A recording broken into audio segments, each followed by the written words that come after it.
নজমা নামটি তার সার্থক ছিল না, তার জীবনে আলো বা উজ্জ্বলতার কিছুই অবশিষ্ট ছিল না। সে বাস করত এক ছোট গ্রামে, যে গ্রামটি ছিল চরম অন্যায় আর নিষ্ঠুরতার কবলে। তার স্বামী ছিল জাসির নামের এক লোক। জাসির তার ভেতর থেকে দয়া বা মনুষ্যত্বের সবটুকু পোশাক ঝেড়ে ফেলেছিল। সে ছিল এমন এক মানুষ যে শুধু নিতে আর পালাতে জানত। সে ছিল চূড়ান্ত স্বার্থপর।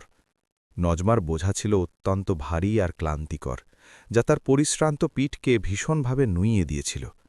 তার দুর্বল পেটে বেড়ে উঠছিল ৩টি ছোট প্রাণ। এটি ছিল এক গোপন কথা যা সে কাউকে বলেনি।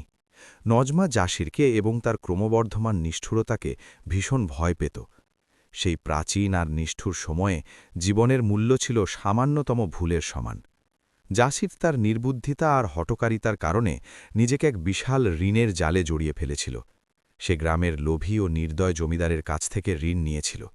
সেই জমিদার তাদের সবকিছু কেড়ে নেওয়ার হুমকি দিয়েছিল। এমনকি যে ছোট কুঁড়ে ঘরটিতে তারা থাকত, সেটিও তার হুমকি থেকে রক্ষা পায়নি। জাসির তার নিজের জন্য দ্রুত পালানো ছাড়া আর কোনো পথ খোলা রাখেনি। কিন্তু শাস্তির ভয়ে সে একাই পালায়নি।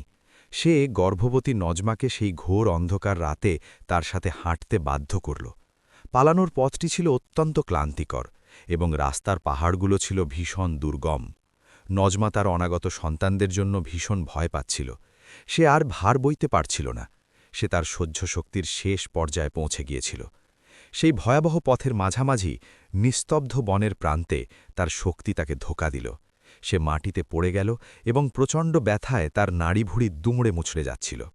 সে ভাঙা গলায় জাসিরকে মিনতি করল, ওগো জাসির, থামো, প্রসবের সময় হয়ে গিয়েছে। কিন্তু জাসির তার অন্ধকার হৃদয় নিয়ে অবজ্ঞা আর রাগে তার দিকে তাকাল। সে একে বাহানা মনে করল এবং চিৎকার করে বলল, এখন এই তামাশার সময় নয় ওরে মূর্খ। এরপর জাসির দ্রুত পালিয়ে গেল এবং তাকে বনের ঘন গাছের মাঝে একা ফেলে রেখে গেল।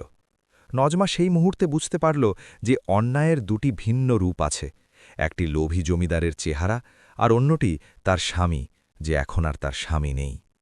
তার চাপা চিৎকারগুলো ধীরে ধীরে বনের গভীরে ছড়িয়ে পড়তে লাগল। তার সাথে ছিল শুধু অসহ্য যন্ত্রণা আর প্রাণঘাতী একাকিত্ব। সেই ভয়ঙ্কর নির্জনতায় তার সাথে তার পালনকর্তা ছাড়া আর কেউ ছিল না। জীবনের এক নতুন ও যন্ত্রণাদায়ক পর্যায় শুরু হল। এমন এক জীবন যা নিশ্চিতভাবে তার পুরনো জীবনকে কেড়ে নেবে এবং তার সন্তানদের এক অজানার পথে পাঠিয়ে দেবে, যে অজানার খবর মহাবিশ্বের স্রষ্টা ছাড়া আর কেউ জানে না। কাছাকাছি একটি গাছের কোণে একটি বিশাল কুকুর দাঁড়িয়েছিল, যার চোখে এক রহস্যময় দুঃখ আর বেদনা চিকচিক করছিল। কান্নার আওয়াজ বনের সেই ভয়ঙ্কর স্তব্ধতাকে বিদীর্ণ করছিল। নজমা তার শেষ অবশিষ্টাংশ শক্তি দিয়ে একটু আশ্রয় খুঁজল। সে একটি ছোট গর্ত খুঁজে পেল, যা একটি বিশাল পুরনো গাছের নিচে ছিল। সেই অন্ধকার আর শীতল গর্তেই শুরু হল তার টিকে থাকার শেষ লড়াই, অসহ্য বেদনা এবং অবর্ণনীয় একাকিত্ব। ভোরের অস্পষ্ট আলো যখন ফুটতে শুরু করল, তখন প্রথম চিৎকারটি শোনা গেল। প্রথম পুত্র সন্তান এলো এবং সে মনে মনে তার নাম রাখল ভয়শাল। এরপর সহজেই প্রথম কন্যা সন্তান এলো এবং সে তার নাম রাখল রিম। সবশেষে অবর্ণনীয় পরিশ্রমের পর জন্ম নিল তৃতীয় বোন, যার নাম ইয়াসমিন।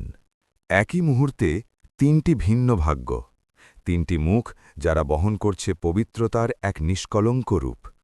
নজমা তাদের দিকে এমনভাবে তাকাল যে জানে এটিই শেষ দেখা।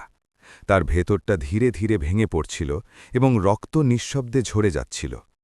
নজমা একটু উষ্ণতার খোঁজে হামাগুড়ি দেওয়ার চেষ্টা করল, চেয়েছিল বেঁচে থাকার কোনো পথ খুঁজে পেতে। কিন্তু বনের বিশালতার কাছে তার অবশিষ্ট শক্তি ছিল অতি নগণ্য। নজমা তার দুর্বল হাতগুলো ফয়সাল, রিম আর ইয়াসমিনের দিকে বাড়িয়ে দিল। সে তাদের নিজের বুকের কাছে টেনে নিল এক অধোশীতল আলিঙ্গনে, যা উষ্ণতার জন্য যথেষ্ট ছিল না। সে এমন কিছু শব্দ ফিসফিস করে বলল যা শুধু নিয়তিই শুনতে পায়। শব্দগুলো ছিল বিদায় বেলার। হে আমার রব, আমি আমার সন্তানদের এবং তাদের বিষয়াবলী আপনার কাছে আমানত রাখলাম। সেই যন্ত্রণাদায়ক মুহূর্তে ওয়াদিয়া নামের কুকুরটি অত্যন্ত শান্ত পদক্ষেপে তার কাছে এগিয়ে এলো। সে নজমার মাথার কাছে দাঁড়াল এবং গভীর দুঃখে মাথা নিচু করল, যেন সে আসন্ন মৃত্যুর ভাষা আর অর্থ বুঝতে পারছিল। নজমা আর সেই বন্য কুকুরটিকে ভয় পাচ্ছিল না। সে তার বন্য চোখে এক বিশাল করুণা দেখতে পেল, যা সে তার স্বামী জাসিরেও খুঁজে পায়নি। নাজমা অত্যন্ত কষ্টে শিশুদের দিকে ইশারা করল, যেন সে এক নীরব মিনতি করছে। হতভাগী মায়ের সেই শেষ বার্তা ওয়াদিয়া বুঝতে পারল।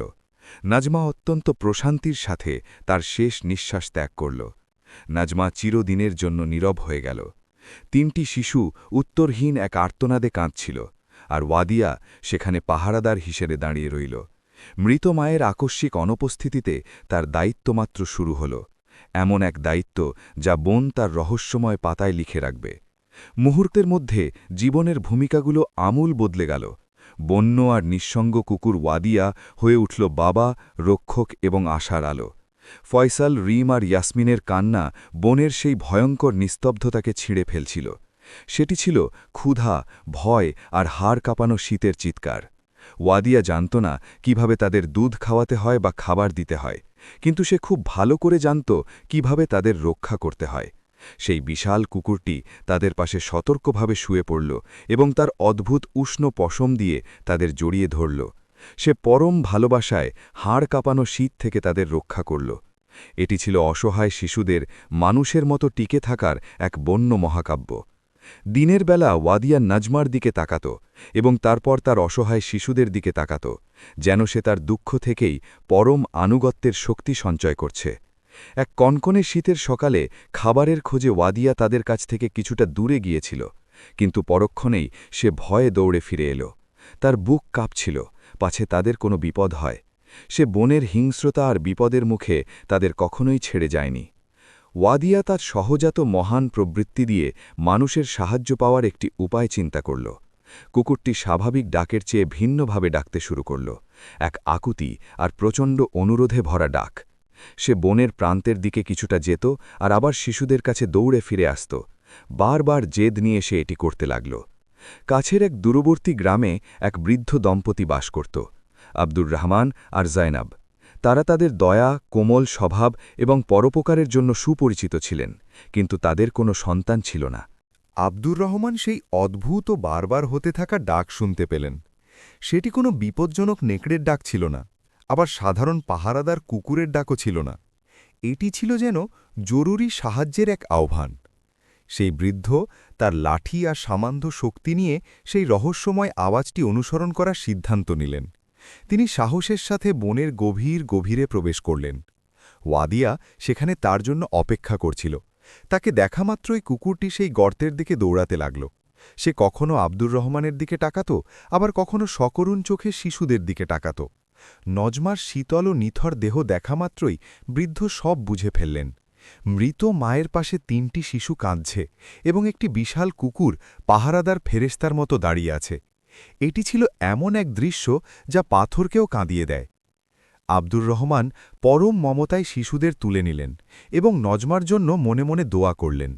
তিনি ওয়াদিয়াকে সাথে আসার ইশারা করলেন এবং কুকুরটি সবার আগে আগে পথ দেখিয়ে বাড়ি ফিরল। শিশুদের উপস্থিতিকে ঘেরা সব রহস্য পরিষ্কার হয়ে গেল। আব্দুর রহমান ও জয়নব সেই 3 শিশু ফয়সাল, রিম ও ইয়াসমিনের লালন পালনের দায়িত্ব নিলেন। তারা তাদের নিজের সন্তানের মতো ভালোবেসে বড় করতে লাগলেন। যদিও তাদের জীবনে দারিদ্র্য ছিল চরম, ওয়াদিয়া তাদের এক মুহূর্তের জন্যও ছেড়ে যেত না। সেই বিশ্বস্ত কুকুরটি আজীবন নীরব পাহারাদার হিসেবে রয়ে গেল, সেই মূল রহস্যের সাক্ষী এবং মহাবিশ্বের স্রষ্টার মহিমার এক নিদর্শন। শিশুরা দ্রুত বড় হতে লাগল এবং তারা দৃঢ়ভাবে বিশ্বাস করত যে আব্দুর রহমান ও জয়নবী তাদের আসল বাবা মা, আর ওয়াদিয়া তাদের প্রিয় পোষা কুকুর। কিন্তু নিয়তি আবার নতুন সুতো দিয়ে জাল বুনতে শুরু করল। দীর্ঘ বছরের লক্ষ্যহীন ঘোরাঘুরি আর যন্ত্রণার পর নিখোঁজ বাবা জাসির সেই হতভাগ্য গ্রামে ফিরে এলো। সে ফিরে এলো একদম নিঃস্ব হয়ে। জাসির তার বিবেকের দংশনে দগ্ধ হচ্ছিল। জাসির সাধারণ মানুষের মুখে একটি গুজব শুনতে পেল, সেই 3 শিশুর কথা যাদের আব্দুর রহমান বনে খুঁজে পেয়েছিল। সেই গুজবে সেই রহস্যময় কুকুর ওয়াদিয়ার কথা উল্লেখ ছিল। এখানে জাসিরের হৃৎপিণ্ড ভয় আর সন্দেহে কেঁপে উঠল। সে সহজেই তিক্ত সত্যটি বুঝতে পারল। এরাই সেই সন্তান যাদের সে বনে ফেলে এসেছিল। সে তাদের কাছে ভালোবাসা থেকে নয়, বরং নিজের প্রয়োজন আর একাকিত্ব থেকে বাঁচতে ফিরে এলো। সে ধূর্ততার সাথে তাদের কাছে আসার চেষ্টা করল এবং নানাভাবে মিথ্যা পিতৃত্ব ও ভালোবাসা জাহির করতে চাইল। কিন্তু আব্দুর রহমান ও জয়নব সতর্ক ছিলেন, আর ওয়াদিয়া ছিল সবার চেয়ে বেশি চতুর ও সজাগ। জাসিরের অসৎ উদ্দেশ্য ফাঁস হওয়ার পর তাকে শিশুদের সাথে দেখা করতে বাধা দেওয়া হল। দিন গড়ানোর সাথে সাথে বড় ছেলে ফয়সাল ভিন্ন কিছু অনুভব করতে শুরু করল। একদিন পুরনো বাজারে সে জাসিরকে দেখল এবং এক অদ্ভুত অস্থিরতা অনুভব করল, এক অস্থিরতা যা তাকে এই হতভাগ্য লোকটির দিকে টানছিল। সে আব্দুর রহমানের কাছে তাদের বনে পাওয়ার গল্পটি বারবার জানতে চাইল, আর তখনই এক করুণ কাহিনীর মাধ্যমে জয়নব অশ্রু সজল চোখে তাদের জীবনের সত্য ঘটনাটি বললেন। ছেলেমেয়েরা তাদের জীবনের সেই চমক দেওয়া রহস্যময় সত্য জানতে পারল। তারা জানতে পারল তাদের সুন্দরী মা নজমার কথা, জানতে পারল আসল হিরো ওয়াদিয়ার কথা, এবং জানতে পারল সেই প্রথম অন্যায়ের কথা যা তাদের মাকে মৃত্যুর মুখে ঠেলে দিয়েছিল। সেই জটিল গল্পের শুধু শেষ অংশটুকু বাকি ছিল। সত্য জানার পর ছেলেমেয়েরা ভেঙে পড়ল না, বরং তারা সজাগ ও শক্তিশালী হয়ে উঠল। ফাইসাল, রিম এবং ইয়াসমিন সিদ্ধান্ত নিল যে তারা দুঃখ আর হতাশার ওপর নয়, বরং পরিশ্রম আর শক্তির ওপর ভিত্তি করে জীবন গড়বে। তারা আব্দুর রহমান ও জয়নবের প্রতি কৃতজ্ঞতায় পূর্ণ ছিল। তারা তাদের জন্য সেই প্রকৃত পরিবার ছিল, যা পরম দয়ালু নিয়তি তাদের জন্য বেছে নিয়েছিল। অন্যদিকে জাসির তার কুকর্মের অন্ধকারে হাবুডুবু খেতে লাগল। ছেলেমেয়েরা তার সাথে দেখা করা গ্রহণ করেনি, হিংসা বা রাগের কারণে নয়, বরং তাদের মৃত মায়ের স্মৃতির প্রতি সম্মান আর ইনসাফ বজায় রাখার জন্য। তাদের পক্ষ থেকে কোনো শাস্তি ছিল না, বরং নিয়তি নিজেই তাকে শাস্তি দিয়েছিল। জাসির একাকী ও দরিদ্র অবস্থায় বেঁচে রইল এবং প্রতি মুহূর্তে তার সেই নিষ্ঠুরতার কথা মনে করতে লাগল। নজমা মারা গিয়েছিল যেন তার ৩ সন্তানের আত্মা বেঁচে থাকে। আল্লাহ নজমাকে পৃথিবীতে দীর্ঘ জীবন দেননি, কিন্তু তার বিনিময়ে তার সন্তানদের জীবনে বিশাল প্রতিদান দিয়েছেন। ফয়সাল ব্যবসায় সফল হল এবং একজন গণ্যমান্য ব্যক্তি হয়ে উঠল। রিম একজন শিক্ষিকা হল, যে নতুন প্রজন্মের জন্য আলো ছড়াতে লাগল। ইয়াসমিন পড়াশোনা করে কৃষি বিজ্ঞানে বিশেষজ্ঞ হল।